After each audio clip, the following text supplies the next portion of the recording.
Hey everybody, it's Dale Jr. back again for another episode of the Dale Jr. Download, and we got a big show today. We're going to talk to the winner, Austin Dillon, and boy, he won that race in creative ways, and he's been all over the media talking about it. We're coming in about, 72 hours after the race. A lot's happened, a lot's been said, maybe some penalties even for a driver or two, or a spotter, who knows? All that coming down the pipe, so let's get the show started. The following is a production of Dirty Mo Media.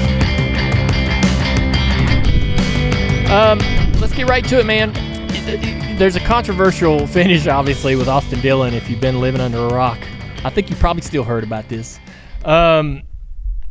Austin wrecks Joey Logano and Denny Hamlin in the final turn to win at Richmond, locks himself into the playoffs.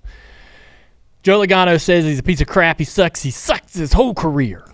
Joey was so mad. Joey, did you see his in-car footage? Oh, yeah. Yikes. Didn't look good. No, not at all.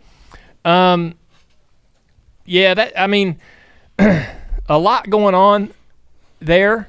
Let's dial it back just a couple moments. Austin has an incredibly fast race car. He's ran good at Richmond before, right? So, I want to ask him when he calls in here in a bit where the speed come from.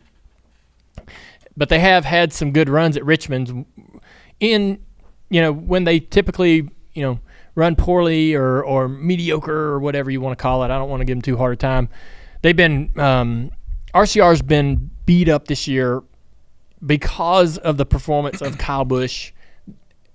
They're under a ton of pressure. Mm-hmm. They had a little bit of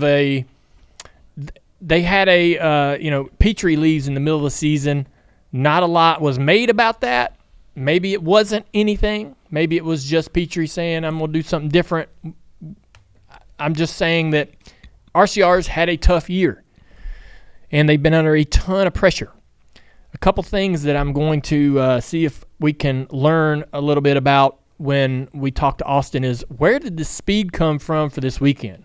Because, all right, regardless, controversial wreck aside, he had the best car. Yeah. What? He's 32nd in points. That's like, honestly, man, that's like a front row showing up and being the best car. That's like, front row runs okay. They have their moments, but they are never the fastest car on the racetrack at Richmond. Right. This is a not even a mid-pack team that had the best car and clearly was going to win the race. We go down, and with 2 laps to go, Ricky Stenhouse and Priest go down into turn 1. They're not even racing for position. Mm-hmm. Right? Mm-mm. No. Were they? No. That off the top of my head, I don't know. Yeah, I don't think so. But, regardless of the fact, so Ricky Stenhouse, if you watch that replay, you can see getting down into the corner, Ricky Stenhouse gets loose. Really, really bad. Has a big moment. Quite a ways before he gets to Priest. Like, he's out of f***ing control heading into turn 1. He really is. And so he's I can see Ricky Stenhouse inside his car in sheer terror because he knows I'm about to hit this man and I'm out of control. There's nothing I can do about it. I'm busting ass, right? And so his car hops sideways and he starts trying to correct into this and right into the 41 so hard that it breaks the right front on his car. He goes freaking right into the fence. It was a crazy. Right in front of the leader, too. Yeah. Right in front of Austin Dillon. This was one of them moments. It's like Cindric at Nashville. Yes. Right? And we gave him a hard time. But Cindric's probably like, hey, where's the tweet? Where's the hard time? It's coming. Where's the hard time for Stenhouse here? Ricky Stenhouse. I like Ricky a lot. He is one cool-ass dude. But, Ricky, you messed up. So, he is so Austin's going to go win this race. All right, so we got to put tons of responsibility for all the we got after this on Ricky Stenhouse. I'm sorry, Ricky. It's just the way it's going to be today. And so we get a restart, and if you go back to, I think the last time we raced at Richmond earlier this year, we had a late caution, and we had a controversial restart with Truex and Denny. And I was thinking about that, and what I'm gonna say is that it's hard to get an advantage. At least at Richmond, in that restart zone, it is hard for the control car to really get a clear advantage and launch. And what I mean by that is, like, if you watched the Indianapolis race and Denny and some of them guys that were the control car, they could launch and almost clear second place before they got to turn one. They had all of these options and could get down in the corner, and there was really no threat of being raced down in the corner and losing the lead or anything like that. And so that's what you want as the control car. But at Richmond, you're not really in a place where you can do anything creatively. You know that the guys behind you are going to roll up to you and try to time it to where they can push you out of the way down in turn one. Austin Dillon has to know that he's going to get the bumper, all right, at some point. And so you got that in the back of your mind. You're going to more than likely have the outside car on your door, which is going to make it difficult down in turn 1 and 2. And the 22 beats him. 22 gamed the restart just right. He didn't cheat. He didn't do anything wrong, but he timed it just right, and he went down and didn't allow Austin to be able to roll the corner in 1 and 2 like he would have preferred. And so he beats him off the corner and straight up. Yeah. Yeah. And so Austin at that point is like, I got to stay close enough to be able to hit him. All right, that's it. That's all you're trying to do in that moment is, and Austin would admit that, I'm just trying to get back to him. And if I need to hit him, I'm hitting him.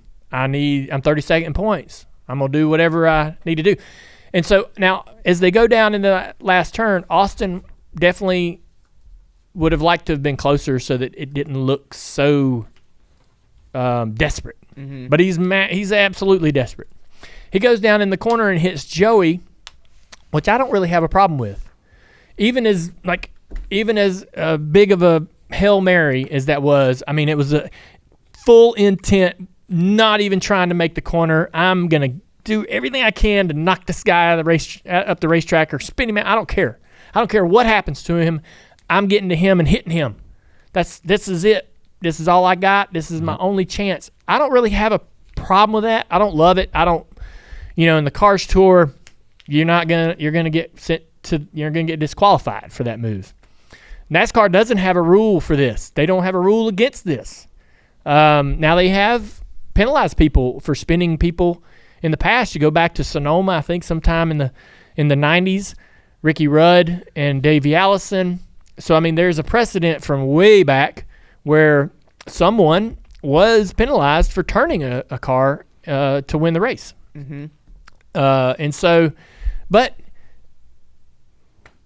I don't have a big problem with that in terms of the driver code.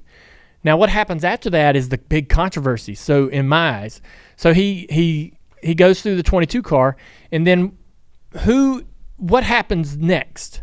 Denny comes on the inside. Does Denny drive across the 3, or does the 3 turn the 11? Or is it a combination of Denny taking a natural line and the 3 taking a very unnatural line, and a bit of an argument there between those two cars? I listened to Happy Hour yesterday, and Austin Dillon was on there, and he said that he was trying to take the shortest line to the checkered, which is along the bottom of the racetrack, and Denny was probably taking the natural line.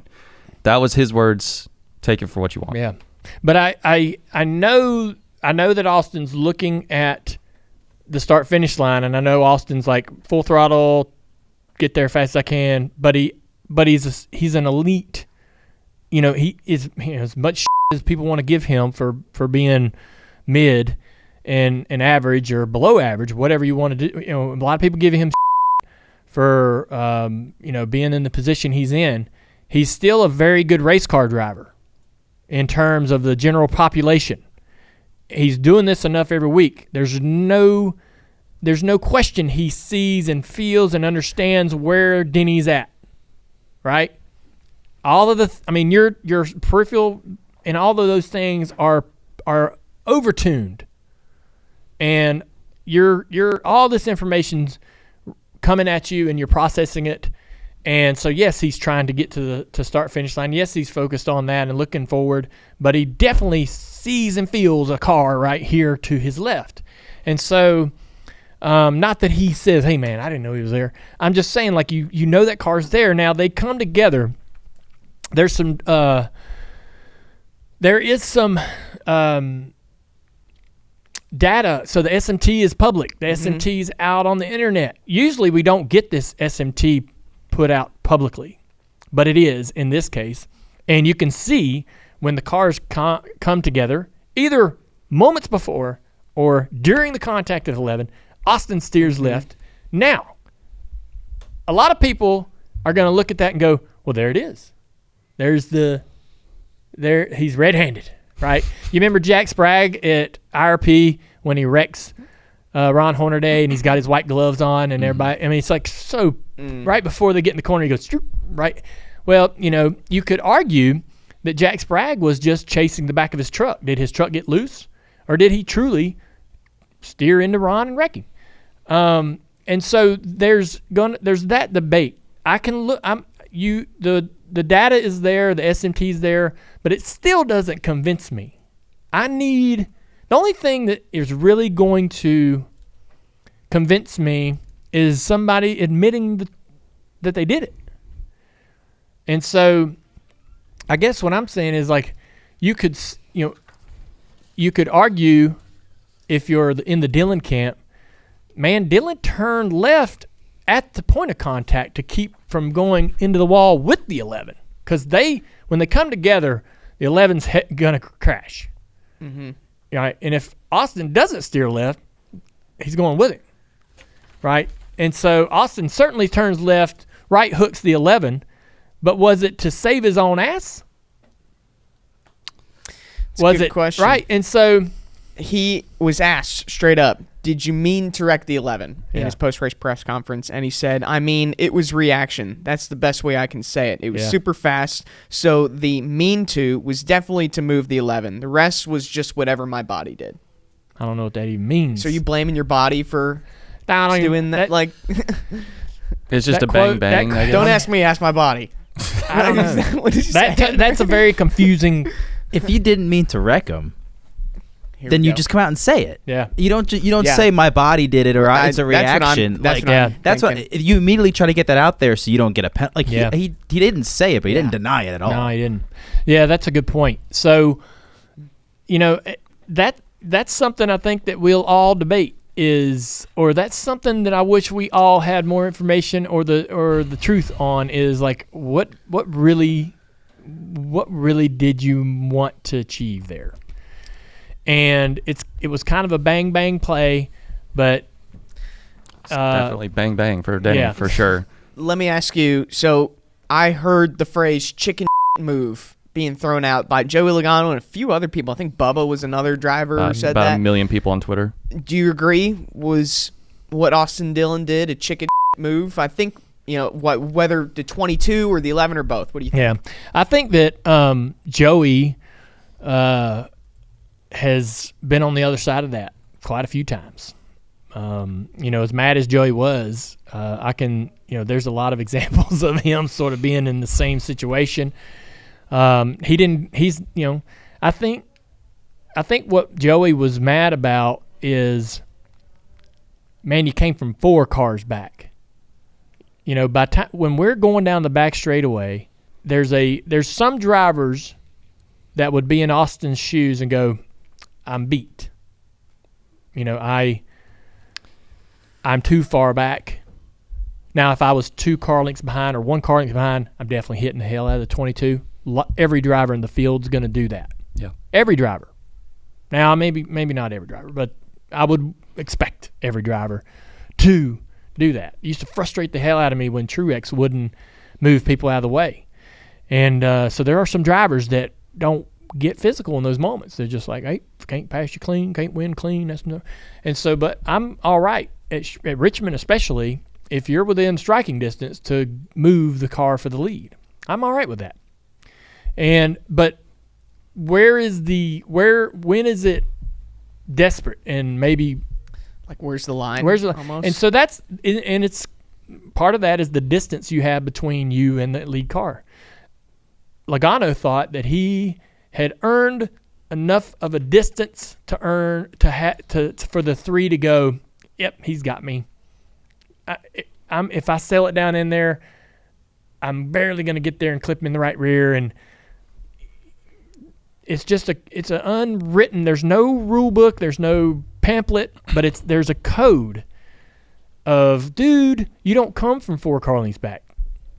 That's Joey's point of view. Like you could argue he didn't attempt to make the corner without planning on hitting that 22, right? Like he was going in way too fast. I think he was still in 5th gear. Yeah. So listen, he isn't denying that. Any of that. I guess no, you're right. It's very clear. It's very clear what happened with the 22. Yeah. And I think Joey's like, look, god dang, man, I had you beat. Now, if you had been 2 car lengths back, 1 car length back, I could have accepted this. But golly, you came from 4 or 5 car lengths back.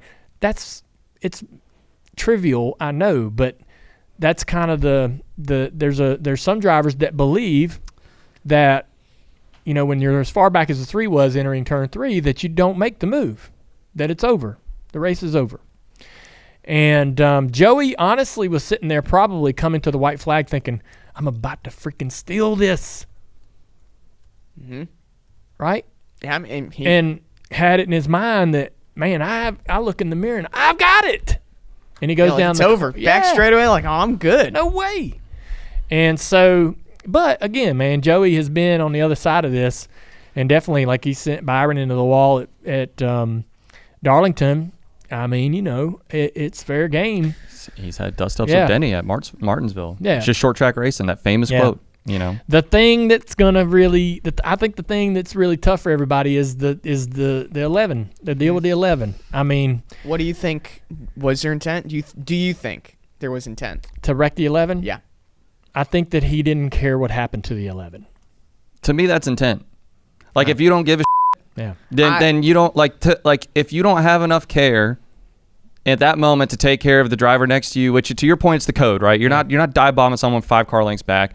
If you don't give a then that's intent. And apathy is the same thing. It's complicit in the court of law. Yeah, it's the same thing. Yep. And Denny's talking about, well, the line's invisible, but there needs to be a line drawn by NASCAR of like, okay, this is too egregious. He said it doesn't paint the sport in a good light. Did this cross a line in your opinion? Well, I think that it definitely crossed a line. It's a missed opportunity maybe for NASCAR to react in the moment. I'm hesitant to, what do you got to, NASCAR was probably hesitant to react because what are the dominoes and ramifications of what are the negative things, right? If they say, this isn't official, nope, you're disqualified, the winner is the 45, or in this case they have 11. Denny, finishing second, right? What would have been now in the moment, fans might have been like, okay, acceptable. What is the long-term ramifications of that? Or, in the next moment when somebody gets slid up the track, where does NASCAR can't? NASCAR and drivers, the code of drivers is not written. It's not in black and white for you to read. It's just, hey man, treat me with respect. And so NASCAR wouldn't really be able to go. NASCAR likes to make rules that they can tangibly hold and feel, right? And so where would you say where would you stop at what's legal and not legal in those moments is the hard part, I think, for NASCAR. But I believe that this was a missed opportunity. for them. This was definitely more than enough. I think they definitely had an opportunity to do what? I think they definitely had an opportunity to define what is unacceptable and take the win away in the moment. I mean, I don't know whether you take the win away. I don't know. I just feel like that. I don't know what else you could do though. Yeah. Like really, I mean. Well, I mean, you could take his playoff eligibility away. I mean, that's what he gets the trophy, but that's it. You get the win, but but it doesn't count toward. You don't go lock in. That would be during the week, right? Like in the moment, I don't know that they're going to say like, well, he's automatically not in the playoffs. Do you think that they do that, or do you think they would just wait until today to do that? I don't know. I mean, so it's Tuesday morning. I want to throw some hypotheticals at you because it's, penalties. It sounds like there might be something coming, maybe not. I didn't want to rush into that. Okay. So, right. I guess my question to you guys is, if they did miss an opportunity to define what is unacceptable live in the moment, the toothpaste is more toothpaste now is out of the tube, right? Mm-hmm. Will it not? Now it is harder for them to demand higher expectations going forward. Right. What stops someone in the future from doing this?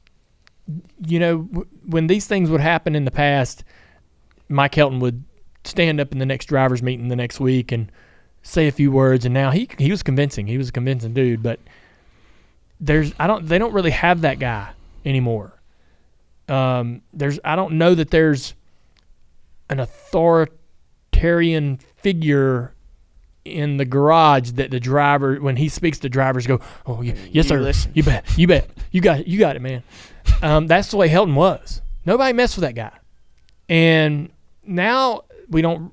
It's very holding hands. It's very the drivers are coddled, and NASCAR doesn't really hammer them in these moments. And so I worry, I guess, that when we go to the next drivers meeting, or we have the drivers won't be corralled. They won't. Even if somebody does say, "Guys, we got to tone it down," I don't feel like the driver's going to whatever. I saw what happened last week. Yeah. And so that's I guess that's why I wish something had been done live in the moment, because I don't think that there is enough influence and a way to influence the drivers after the fact, like there used to be back in the day. You're going to think twice if they take that win away from Austin Dillon the night of doing that again another week. The other thing, too, is I think NASCAR is very scared of what happened in the past. So this really reminded me a lot of the deal with Michael Waltrip Racing and Clint Boyer intentionally spinning out, causing the yellow.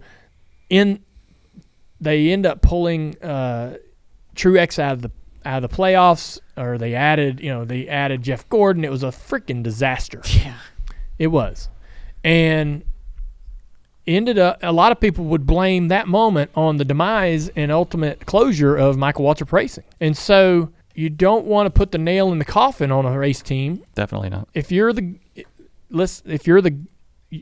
governing body of the sport, all you guys sitting here in front of me, you are NASCAR. The people listening to this show, you're NASCAR, right? You want to send a message, but your message could end up closing or causing or creating that team to fail. And ultimately, right, we know RCR is sort of struggling to get things going, fighting an uphill battle. They're probably not as financially flush with money as some of the other teams. They do more with less, all of that, right? And performance has been bad this year. They got Johnny Morris standing right there in the pits. They're probably one of their biggest checks that gets rode all year is standing right there in the pits. It's his car. What I mean, I know that it goes against. I know it's like a black and white common sense. Like what Austin did was bad. That should be. Yeah. Something should happen. They had a chance to fix all that if they made the call at the race. Now during the week, you can't do it because of that. You had a chance to not ruin an organization if you made the call. You think if they make that call at the racetrack that night, it doesn't ruin? Yeah, because I think taking the win away is a lot more of a punishment than fining them whatever they're going to fine them if they fine them or suspend him. But I think if they, I know, but I feel like if, I don't know. Because he makes the move because he's desperate. Yeah. He makes both moves because he's desperate, because he's 32nd in points. It's definitely significant because you're in the playoffs. And the financial backing of him making the playoffs. Yeah. Of jumping 16 positions in points, whatever it is. I'm just saying, like, all right, if you come out on a Tuesday or Wednesday and you take a win away, or don't even worry about the monetary fine. Just say, all right, man, you're out of the playoffs. The win's gone. Back to 32nd. We know what that kind of did to Michael Waltrip Racing, right? It sent them down a bad path they never recovered from. I think even if you did it at the racetrack on race night, it's all the same. Yeah, but he's running. That's his performance. That NASCAR is not stepping in and putting them back there, kind of like Michael Waltrip Racing. He's running 32nd every week. That's on their performance, and I think that's much more to swallow as a fan than them putting him back because of a penalty. Yeah. Landon Castle tweeted, don't hate the player, hate the game. And, we look at, like, NASCAR kind of put themselves in this position with the format. They even got rid of the rule that you have to be top 30 in points. So, really, Austin Dillon can go for it. Is it time we maybe revisit looking at the format? Do we look at rules to change what makes you eligible for the playoffs? No, I mean, NASCAR is not going to do that. We can sit here and say what we think NASCAR should do all day long, but they're not going to change the format. NASCAR's not going to look at this and go, oh, we made a mistake. We better change this and dial this back. And Denny, in his post-race press conference, said, well, we've created this elimination. We're trying to create these moments, and here we are. We got these moments, and now we're not governing. And NASCAR's not going to look at it like that. NASCAR is going to look at it and go, well, everybody's talking about it. Well, we took a couple weeks off and we came back from the Olympics with a bang, man. We're back on the map. A Sunday night race at Richmond was trending number 1 on Twitter. Yeah. Yeah. Which Richmond has been terrible. And so they were going into that race thinking, please don't let this be a boring ass sleeper, And they get what they get at the end. They're probably sitting there going, yeah, we're not touching a thing. Yeah, they're happy about this. I'm not touching this. This is working. I was really surprised by Denny's post-race and how measured he was. He was. Dude, same thing. You got to save some stuff for the podcast, so I'll tell you that. And what was interesting is, so Denny gets out of his car. He gives a post-race interview immediately that was really measured. And then as each interview went that night, have you watched all the other interviews he did? He gets a little bit more loose. He got a little more. Breakout. He did a breakout on pit road with all the other print reporters and other cell phone cameras and all that. And he's getting more and more. And then he went to the NASCAR hauler, and then they talked to him Yeah. after that. And then his podcast, which is fantastic. Yeah. You got to go listen to that. Action's detrimental. So it was like, he got more and more unraveled and more disappointed, more angry, and more brazen as his interviews went, which was pretty funny. But Joey comes right out of the gate. I mean, Joey's Joey's in trouble for the pit road stuff. Not to try to divert attention away from Austin. Honestly, I don't think Austin. I would be surprised if Austin gets penalized for anything. Even though absolutely you could say he right hooked the 11. There's other instances with right hooks. There's other instances with right hooks. That should be the same for Austin, right? I mean, you could absolutely. I would not argue that at all. If somebody wanted to compare his right hooking the 11 to other situations where drivers got turned into the wall, you're ultimately steering the race car. I don't think that. I think Joey's going to get a big deal, big penalty from the pit road stuff. He pissed off. So if you watch the in-car footage of Joey come down pit road, there's people. That are crossing pit road, which there shouldn't be any people on pit road. It's a live pit road. Yeah. Victory lane and the car and all that, there's a problem there that the track needs to fix. Victory Lane used to be over by the Unical 76 building on the interior of the pit wall, and but anyways, that's a problem in itself. But there are, with the officials, they're jumping out of the way. Joey's come down pit road out of control, and when Joey finally comes to a stop, you got an official about to chew his ass, and I was like, hey, I like that guy. I like the officials to be that way. That's Mike Helton-esque. That was a 2004 official right there. 100%. You know what I mean? Joey stopped in his tracks for sure. And that guy was coming to give him a piece of his mind, and rightfully so. And Joey will get a penalty for what he did there. The spotter chatter. So that was comical in the media center with Richard Childress. Like, doing everything he could. That's not what he said. No, this didn't happen. No, someone was on the radio. Somebody else said that. Not on that radio. Can't believe it's here on the internet. Yeah, I mean, and it was AI. That's what it was. So, I mean, if you go and listen to the clip, it sounds like if it syncs up correctly with the video, which I'm not sure if it fully does, but it sounds like the spotter saying, wreck him. You can go listen to it for yourself. Yeah, the audio and the video on the internet, on social media, is not perfectly synced. It's just a tick off, but still, you do hear the guy. What I think he says wrecking. Now the second one could be heck yeah, I can't really tell, but the first one is definitely wrecking, and that's trouble. Does not. That's trouble. Now that I think NASCAR will react, because NASCAR will react to RCR in some way, shape, or form because of the spotter audio, and they should. Spotters have gotten in trouble in the past for giving directives and instructions like this. So, crew chiefs, spotters should always get in trouble when they're telling their driver to do something nefarious on the racetrack, such as wrecking another opponent. So I expect I'll be disappointed if something doesn't happen in that realm. You can't have spotters out of control, and that's out of control. That's too far. I think, there was a line crossed on the racetrack with the 3-car throughout all that sort of shenanigans, and certainly a line crossed in the spotter stand, and then a line crossed on pit road. So, I mean, a lot of lines got crossed. Will there be more than 2 penalties? I would expect 22 Joe Logano penalty for pit road. I'd expect something around the spotter audio, and I'm not sure what NASCAR could do or would do beyond that. So, NASCAR cited Section 4.4D in the rule book, which I know no one, can't go look at it, but I have in here.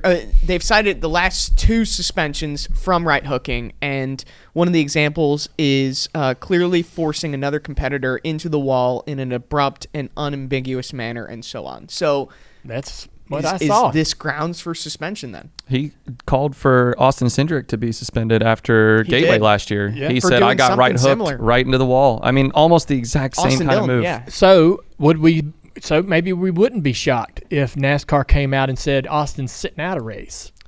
How would you feel about that? I wouldn't have a problem with it. I think if they do that, I would even go as far as to say you don't grant him a waiver. Yeah. What do you do there? You keep the win. You don't get away. Sure, keep your Richmond win. How do you feel about that? You got it. You're not getting the playoffs. I told y'all, I don't know, it feels like 12 months ago, there shouldn't be any waivers. You messed up, Hoss. Yeah. I'm sorry. There should not be waivers. For nothing. What if Denny Hamlin gets declared the winner? I don't know. I guess, it is what it is. Somebody's got to be the winner. I don't have a problem with taking the win away midweek. Don't have a problem with it. Yeah. I mean, if this is the choice they make, I don't know that one of these. I'm not a fan of. I don't mind. I like Austin's cool. I get Denny's fine. Look, I don't like pull. You don't have a for stake in it. I understand that. I can't get emotional. I can't get emotionally charged about any of it because. Yeah, okay, fine. Whatever they want to do. The precedent of it. I think that it's a very important moment for NASCAR. This is. Yes, this is very important. So man, they cannot not deter this. It's Pandora's box. That was too far. I don't want to see that again. That was like Denny. I thought Denny hit way harder than he did. I was surprised to see him get out of that car so spry as he did.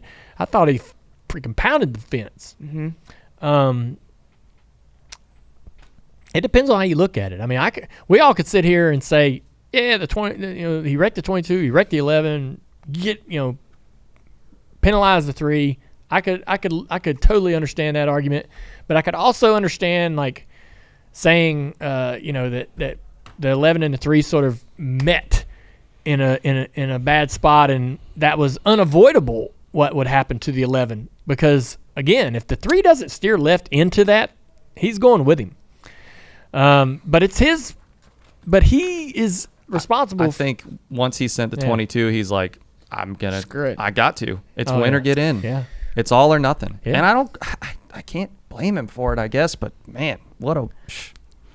There were a ton of people, and including Jimmy Johnson, who tweeted, comparing this move to something your dad would do. Mm-hmm. What do you think? Is that a fair comparison? I don't. Dad was rough. He had a little spell, especially in that blue and yellow car, where 86, 87, he got pretty rough. Someone on Twitter went through and looked at the last 20 finishes of his wins, and there was only one where there was like really any egregious contact made, and it was Bristol, Terry Labonte. Yeah. That was the one. Otherwise, he was either clean, gapping people, winning by a lot. So, well, I think that back then, it's certainly a different time. I don't know. I mean, I don't know if I saw Dad ever clean 2 of them out in the last corner. I don't know. We've seen anybody do that. He did. So first time for everything.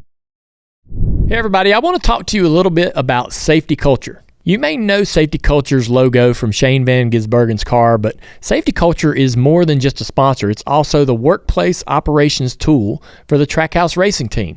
And what does that actually mean? Well, the team uses Safety Culture's app to manage everything from pre-race inspections on the car to assembly checks, and they even do some of their training on the app. Every race team has an incredible amount of individuals that maybe don't even travel to the racetrack, work back at the shop, that are a big part of the success of that race team, preparing cars, getting them ready to go to the racetrack and run these races and try to win checkered flags and ultimately championships. No matter what you're trying to achieve, no one has time to waste. From construction sites to factory floors, Safety Culture is designed to drive improvements not just in safety, but broadly across quality and efficiency too. Are you ready to put your workplace in the pole position? Well, head to safetyculture.com/SVG. All right, so Austin Dillon's called in to the show this morning. Austin, it's Tuesday, been a couple days removed from the action at Richmond. You've done a ton of media. And recently, in the last 24 hours, the SMT data got published on social media. And that's kind of a new thing for all of us this year. And it allows, I guess, some people to use it to support a certain narrative.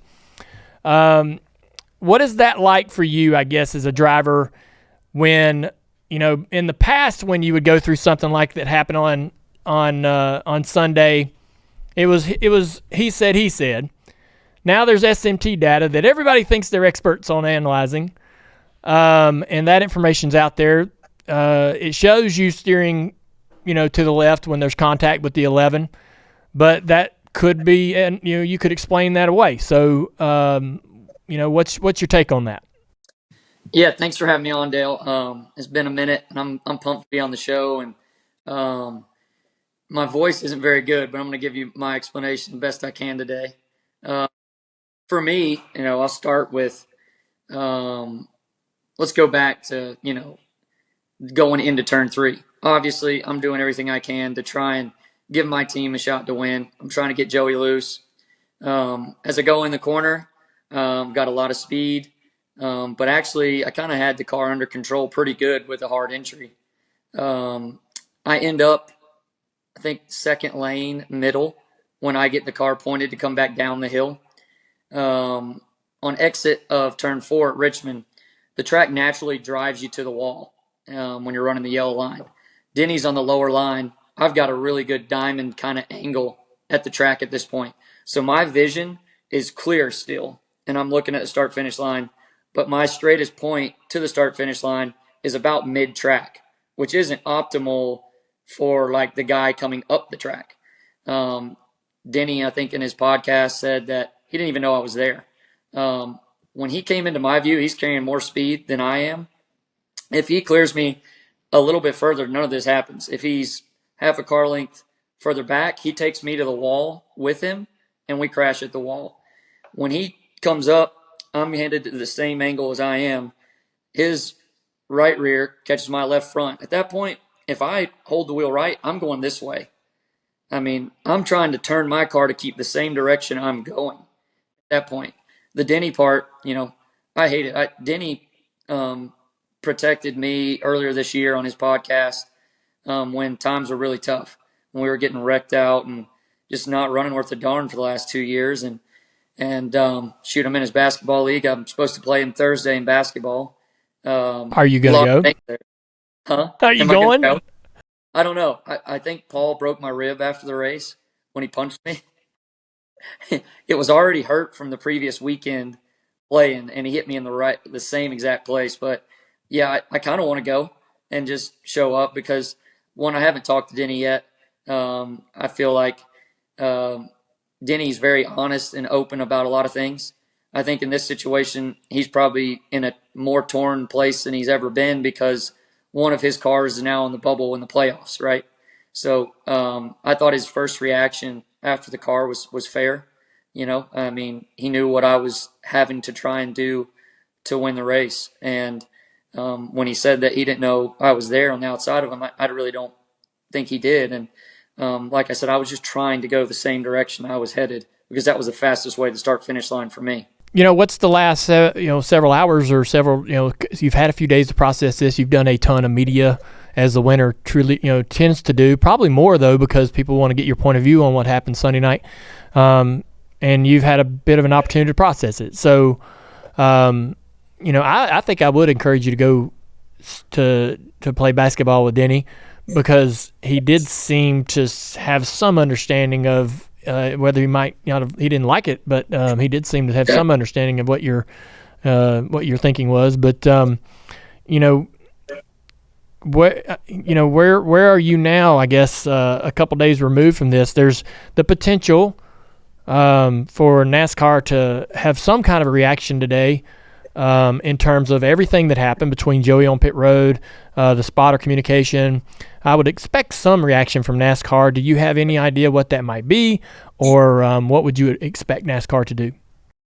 Yeah, I'm expecting something. Obviously, I think as far as my spotter, I talked to him, and I truly think for all of us, the emotions were really high in our situation for the 3-car.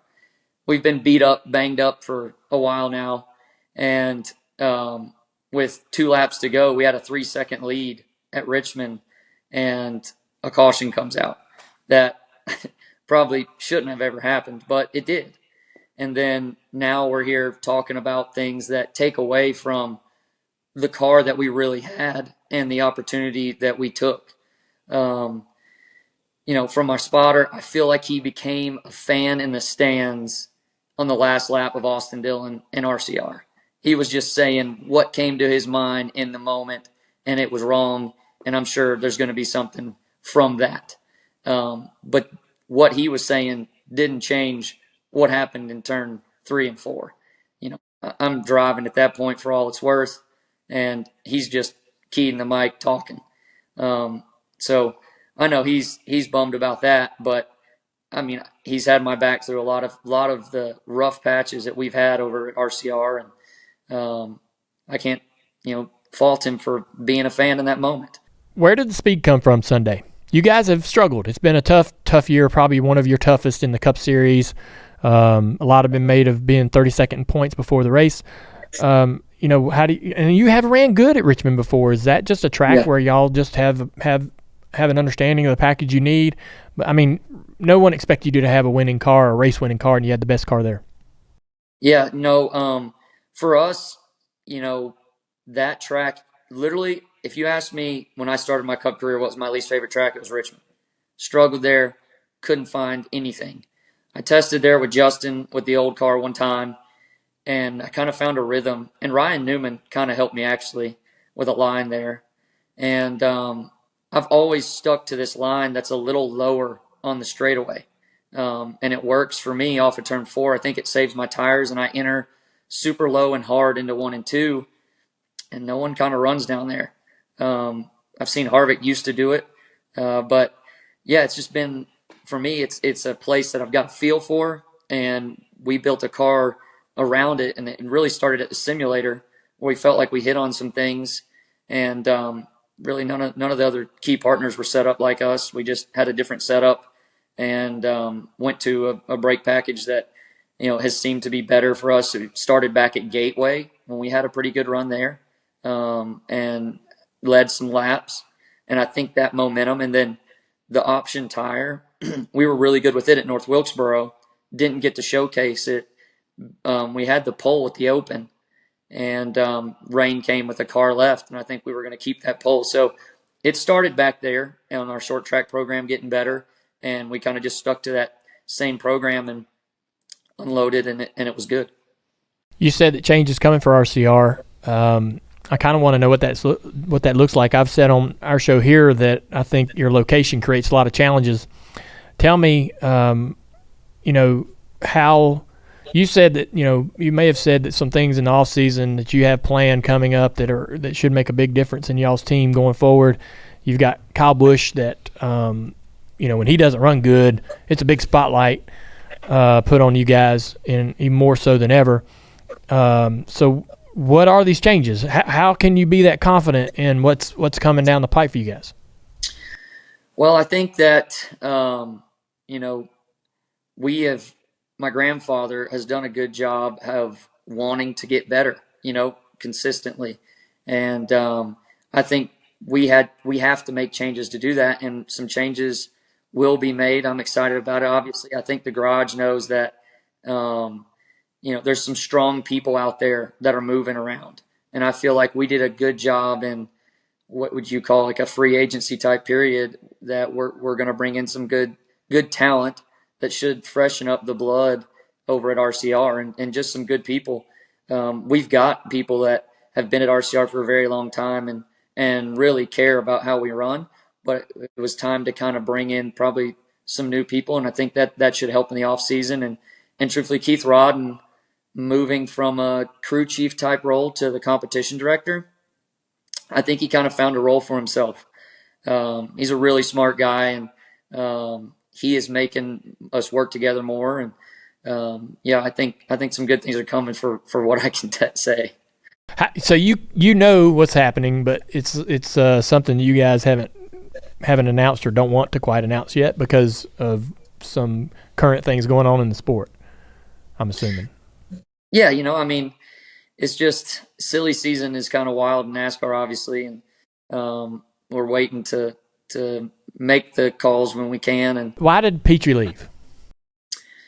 Man, I think the performance from both teams had dropped, but it was in a place like Petrie was one of the first people to call me after we won, and Andy called me. He was like, "Man, I knew that was your shot to win. I felt like Richmond is just a great place for you." His son-in-law is my front tire changer, so relationship there. I think Andy, there was a lot of pressure being put on him from both teams, and it was one of those things where, look, he told my grandfather straight up, if you need to make a change, we'll make a change. And he's that way. He's kind of upfront about it. He's been through it. And he's very relatable with my grandfather since he owned a race team himself. So, I'm glad that Andy and myself and RCR still have a good relationship. And for him to call me after the race, I thought that was really special. Him and one of my other favorite text messages was Mark Martin. He hit me up after the race and said spectacular. And I was just like, that's like a hero for me. One of the guys that I used to watch as a kid, and getting a text from him and Mike Skinner, Chocolate Myers, guys that I've grown up around. It was pretty cool. I publicly said that you need to be positioning for an executive owner stake in the business. For the success of RCR, I see you as a big part of that.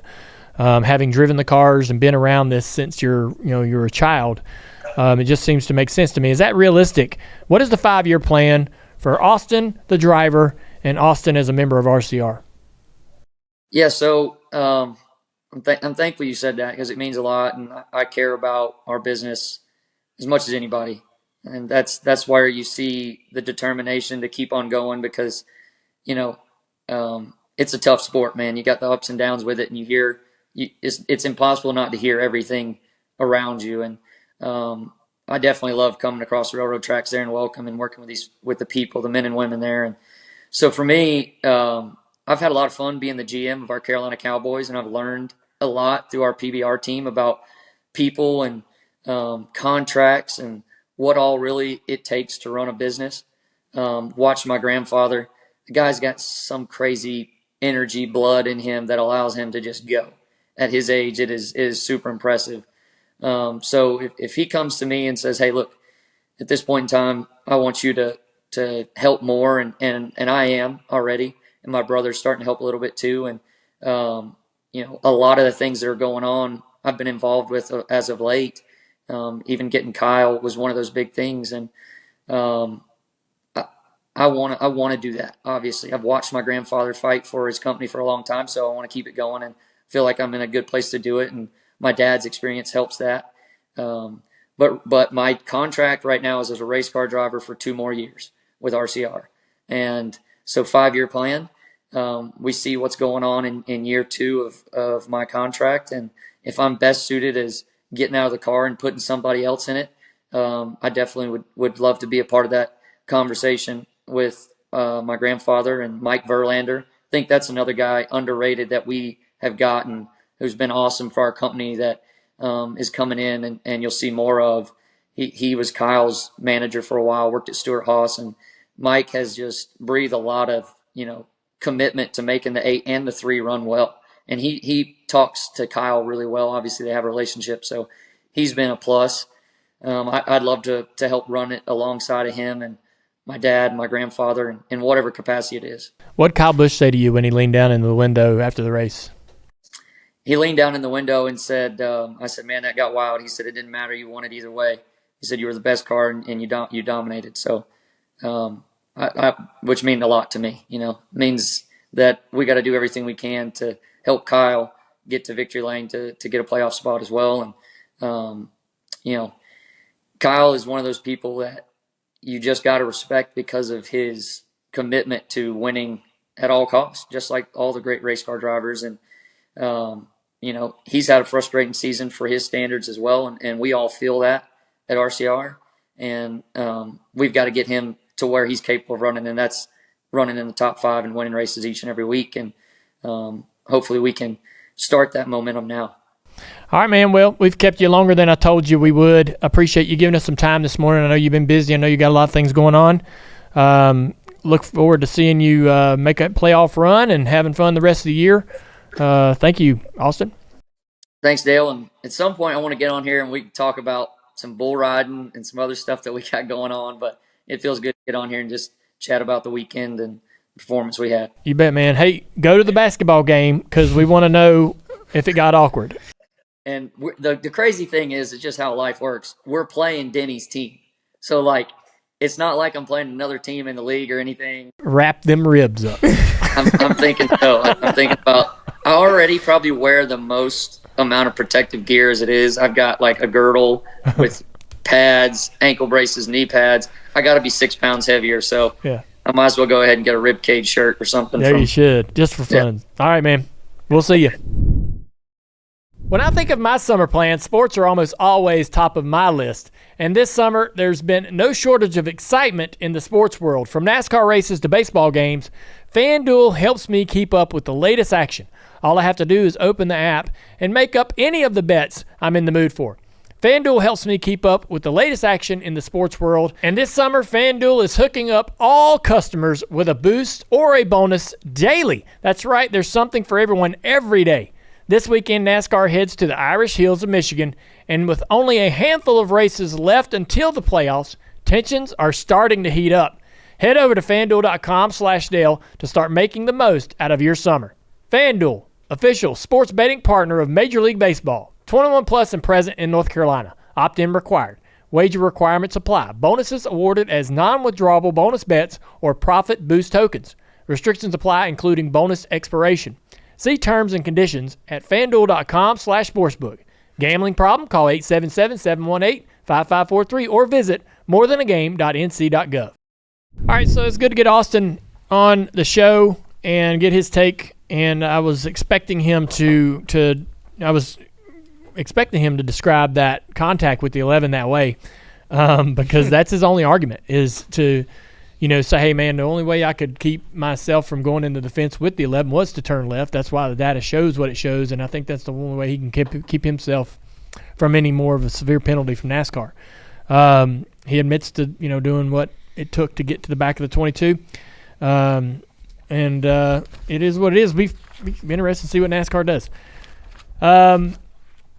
One of the things that got overshadowed in all of this is the 2 tires that NASCAR chose to run at Richmond. There was the hard tire and the softer tire, or the option or the prime, which I still don't know which one is which. I think it's the dumbest thing I ever heard. Why do you think they want to call them names, option and prime? I mean, neither one of them names make any freaking sense to me. Yellow and red, Goodyears have been yellow forever, which I wish they'd have never changed. I wish they were still white. But they're yellow now, which doesn't when they made the yellow letters, it just didn't look good on the cars. Like, you got all these cool paint schemes, and then this tire that was a white lettered tire. I wish it was either all black or the white letters and not yellow, right? Just like, what a strange color. I don't have a problem with yellow. But I didn't think we were going to talk about that. I'm super particular. I'm still one of them people that are complaining about the number moved forward. Like, I'm seeing most of NASCAR has moved on, but not me. You're still hung up on the tire color. Oh yeah. I'm idiot like that. But so they should have been yellow or red, or like that's what we hard call it? or soft. Yeah, prime option. It just, they came up with these like snazzy names. Yeah, way cooler than it's supposed to be. What are we talking about? Taco shells? Like, I'm gonna let you sit in that one. Yeah. It's like they're trying to make it way cooler than it's just call it hard and soft. Well, I believe that they want to. There's some sort of there's some reason they don't want to call them hard and soft tires, because technically that may be not entirely correct, or it also might steer them down a road in a public relations manner that might not be one they want to go down, and so they want to name them something. But anyway, it's really confusing for me. It's like oversteer and understeer, which for all of my life I've called cars tight and loose. When it's loose, the back's sliding. When it's tight, the front's sliding. And in road course racing and overseas, it's oversteer and understeer. I still ain't got a freaking clue which one is which. Like, there's some things that my mind just chooses not to learn, and that's one of them. I could sit down and focus on it for a day, and as soon as I get up, my mind's like, yep, ripping that page out. That's what I'm doing with this Prime and Optimum tire, or whatever it is. Yeah, Optimus Prime tire. I'm not learning that. So let me just be honest. When we go, if I'm a broadcaster in a booth when a race has those tires, I'm calling them hard and soft. I'm calling them yellow and red, because that makes sense to me. When they're going to put on the reds, man, here they go. The yellow and red almost make, because like I recognize yellow as these are the tires we run every single all the week. time. This is the normal compound. Red this is the what new you have thing. More of them, and red is your. That makes sense to me. I got a visual clue. That's like, hey man, I've got the red tire. But if I'm not watching the race and I'm listening to it on the radio or whatever, hard and soft.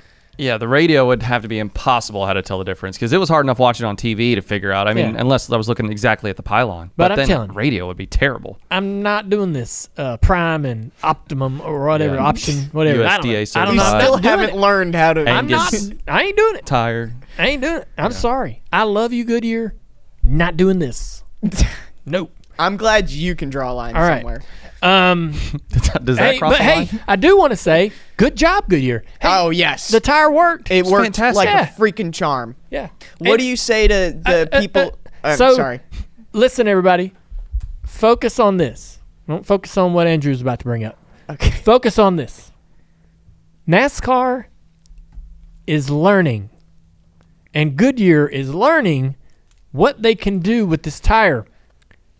They got, when they go to the racetrack and they're like, hey, we're going to try all these compounds. We're going to tire test.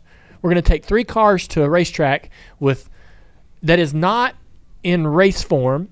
It's not, it's not a great, when they go tire test, it's not the perfect scenario to learn what you need to learn. We went to, we go to all these racetracks and there's way higher tire wear during a tire test. Everything's just not right dynamically about the track, how much rubber's on the racetrack. They're learning all of this now in race conditions, in the perfect condition to learn how aggressive they can get. This is awesome. So even if you don't love the 2-tire hard and soft, even if you don't love that, do love the fact that they're learning how to make their tire wear. They're learning how to make their tire fall off and not fail. They're scared to do this if they don't do this. If they're doing this during tire test, they're scared to come to the race and actually go this route and get aggressive. Yeah. They're actually able to learn all of this in these perfect conditions. So it's awesome, man. And so hopefully it's allowing Goodyear to go, you know what? When we go back to Richmond or we go to the next short track race, we're actually going to take both of those tires a step further. We're going to try to maybe even, or they might close the gap a little bit to where the hard tire is a little softer, and then they get the soft tire, which has great speed, to live a little longer. Like that tire at Richmond lived about 25 laps before it would neutralize and then drop. They need it to be a little longer. Not much, not a lot, because then it really becomes too good. But I think if it would go 40 laps, right? Imagine if we had imagine going back to Bristol and we had that one tire that wore out in 40 laps, but you could put on a hard tire, right, and run. But you couldn't run that tire the entire race. You didn't have enough sets. I thought this is opening up a lot of opportunity, but it's also allowing Goodyear to truly, truly learn, all right, man, we can really get up against we can push the envelope here. And so I'm thankful for that, and I hope that they're taking that opportunity. I'm certain they are. I'm certain that they're taking advantage of this to learn how to get these tires to where drivers won't fall off. They want the tire to slow down. They want to have to take care of it, not drive like a freaking idiot every lap and just beat it up. They want you to have to be smart and have racecraft, and so this is helping them sort of be able to put a tire underneath them to get that. I'm just happy they're trying it. I'm happy that they're trying it and that it shows that they're capable. Because there was a while where I was like, we're just stuck with this hard-ass tire forever. I got 2 questions. Yep. I asked you, hey, what do you think of the option tires a week or a month ago when it was first shown? You're like, like they're all going to do the same thing. Like you weren't that excited about it. After seeing it, did it change your mind a little bit? Not really. They still did. They're still going about the same strategies. Yeah. I mean, there were some teams that did some things different, like the 99, right? He drives up to the front, but eventually, I mean, when he got on the other tire and everybody else had the soft, he goes right back to where he was. It ain't really. I don't expect it to really alter the results because I think these teams get smart and they all end up on the same plan. But it was just, I think it's just I love one thing about it. One thing and one thing only. And it's that Goodyear is able to try to test the softer compounds in race conditions to give them the confidence, even at these other tracks that we're not using 2 tires, to go softer. Whereas they would be conservative, and they have been for a very long time. conservative and hard, and no fall off, and not great, not as good of racing. But so I'm excited about that. I wanted to point out. I have a second question. Okay, yep. Just really Sorry. quick. Kyle Busch said he would love to see just the red tire, just be the tire. Oh, Would you agree Yes. with that? Yes. Yeah. Yes. Because, that's where we'd love to live. Mm-hmm. Great comment from Kyle Busch. I hadn't seen that, hadn't heard that. I want to say he said it during the race. So hey, he knew. I mean, if he feels that way, I think that would be awesome. Mm-hmm. And so that's kind of my point. Is I'm hoping that they're learning how aggressive they can actually get in a safe space. And so, okay, say they come to the racetrack and the soft tire is it's too soft. Man, it wears out. It's cording in 40 laps. They're still able to have a race, get to the end. The drivers can figure out how to make that work, plus have the hard tires to finish the race. It's not a catastrophe. And they can adjust and amend issues in real time and go to the next race and continue to improve this tire at a faster rate. Mm-hmm. It's taken too long to do a lot of things in this sport. It takes a lot of time to approve parts, to get parts in manufacturing, to get tires to evolve, to keep up with the cars, with the tracks. And this is going to accelerate that a lot. So I'm in favor of what they're learning. And to my point, Kyle Busch says, hey, this ought to be the tire we run all the time at this racetrack. This is great. I love this tire. Well, we wouldn't have never heard that from a driver had we not tried this tire at this race during race conditions. We would have never had the confidence that it could live. And so, I think NASCAR and Goodyear can now go back to Richmond or Martinsville and say, we're just going to run the damn soft tire. Mm-hmm. Get rid of the hard. How about this? You get all sauce and two hards. Whatever. Hell yeah. Right? You know what I'm saying? So, we'll just, if you run the soft and it stays green 100 laps, you might get freaking lapped. If somebody's on hards, they'll give up half a lap at the start and then run your ass back down. I mean, who knows? I would love that. Yeah, that would be kind of cool. But I want to shout out Hocevar. He had a good run all night. P10. Yeah. Ran great all night. Yeah. We give this kid a lot of He's right hooked a bunch of people. Speaking of right hooking, he's a right hooker. But hey, we got to call it out when he does the right thing. Yes. He does good. The good and the bad. Good and the bad. He is fast. He's He won Berlin Super Late Model race earlier in the week. And man, how long does he stay at Spire? And where else does he go? Yeah, I don't know. Well, if you're a feel like it's if you're a Cup owner that's like a Hendrick or a Gibbs or a Penske, and this kid's running 10th Inspire. in that 77, are you not can somebody get him on the phone? How long's his deal? I don't know. I think. Let me call him up. Yeah. I don't know. I'm sure everybody knows how long his deal is and what his deal is with they're Spire. Screaming at us over the radio waves. Spire better be locking him in. Yeah, he's making them look good right now. He's raising his stat. He's raising his value and his status. All right, y'all. We'll see you tomorrow. Josh Wise coming in to talk to us about everything that he's got going on and his career. He drove here. He raced for us at Junior Motorsports for a while. So we got a nice connection there, and we'll see what he's been up to, and looking forward to that. So we'll see you tomorrow.